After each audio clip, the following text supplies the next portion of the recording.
Hello friends, કેમ છો? મજામાં? સેજ વરના જય જિનેન્દ્ર. હવે આજે આપણે લોંગ ટાઈમ પછી આપણે ફરી પાછી એક રેસીપી લઈને હું આવી ગઈ છું. આજે આપણે શીખીશું બીજી એક સબ્જી, સાકરટેટીની સબ્જી. સાકરટેટી મીઠી કે મોળી કોઈ પણ ચાલશે, જે પણ હોય એ સ્વાદમાં. આપણે આજે એની સબ્જી બનાવવાના છીએ. હવે એની સબ્જી બનાવવા માટે શું જોઈશે એ તમને જરૂરથી જણાવી દઉં. ઇઝી અને સરળ રીત છે, એકદમ આસાનથી ફટાફટ બની જતી આ સબ્જી છે. રોટલી, ભાખરી, પરોઠું કોઈ પણ જોડે તમે આને ખાઈ શકો છો. ટેસ્ટમાં એકદમ સુપર યમી લાગશે. એક વખત બનાવજો. ખાસ મારી તમને વિનંતી છે કે તમે એક વખત જરૂર બનાવજો. બનાવવા માટે મેં એની અંદર એક પેનમાં તેલ લીધેલ છે. ઇનકમિંગ વોઇસ તેલ 3 થી 4 ચમચી મૂકેલ છે. હવે તેલ ગરમ થાય પછી એની અંદર આપણે સાકરટેટી નાખશું.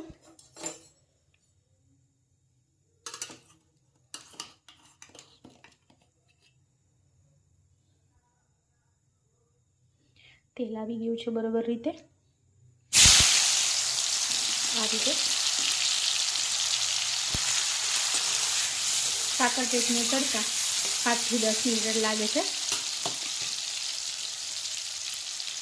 બહુ ગળી ના જાય એનું ખાસ ધ્યાન રાખવું, નહીંતર ગળી જશે તો એકદમ મેલ થઈ જશે અને બધી સબ્જી મિક્સ થઈ જશે. આની અંદર હવે મસાલા કરીશું આપણે.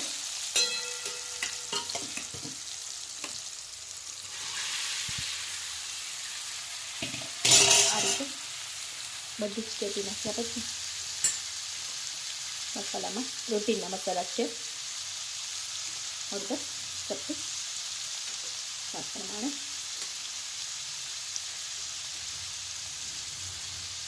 મીઠું નાખીશું.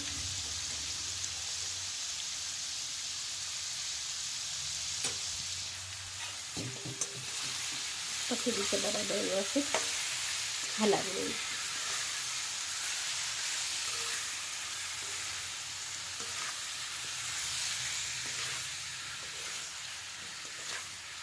આવી રીતે ગેસની ફ્લેમ હાઈ રાખેલી છે. ઉપરથી નીચે આવી રીતે હલાવ્યા પછી ઢાંકીને 5 થી 10 મિનિટ ચડવા દઈશું એને.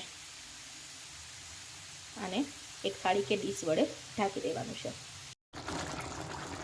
8 થી 10 મિનિટ આ રીતે હાઈ ફ્લેમ ઉપર મેં પેટીને ચડવા દીધી હતી ઢાંકીને. જુઓ, સરસથી ચડી ગઈ છે. આવી રીતે પાણી એની જાતે જ છૂટું પડેલું છે. આપણે ઉપરથી પાણી એડ કરવાની ભૂલ ના કરવી, જેથી કરીને એનો રસો બહુ બધો થઈ જશે જો ઉપરથી પાણી નાખીશું તો.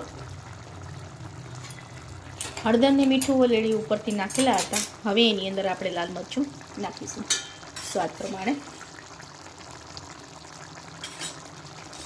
તીખાસમાં તમને જેટલું ફાવતું હોય એટલું 1 થી 1.5 ચમચી નાખી શકો છો તમે. આવી રીતે થોડી ડ્રાય ફોર્મમાં આ સબ્જી નહીં બને, થોડીક લિક્વિડ ફોર્મમાં જ બનશે. ભાખરી, રોટલી, ભાખરી જોડે ટેસ્ટમાં એકદમ સુપર લાગે છે. જુઓ, આપ જોઈ શકો છો. આ રીતે આપણી આજની રેસીપી બનીને તૈયાર છે. આજની આ રેસીપી આપણી બનીને એકદમ તૈયાર છે. આપ જોઈ શકો છો. લિક્વિડ ફોર્મમાં બનશે, ડ્રાય ફોર્મમાં નહીં બને. પાણી ઉપરથી નાખવું નહીં, ખાસ ચેતવણી છે આપને. સો ફ્રેન્ડ્સ, લાઇક, શેર અને સબસ્ક્રાઈબ કરવાનું ભૂલતા નહીં. Thank you for watching. Thank you friends.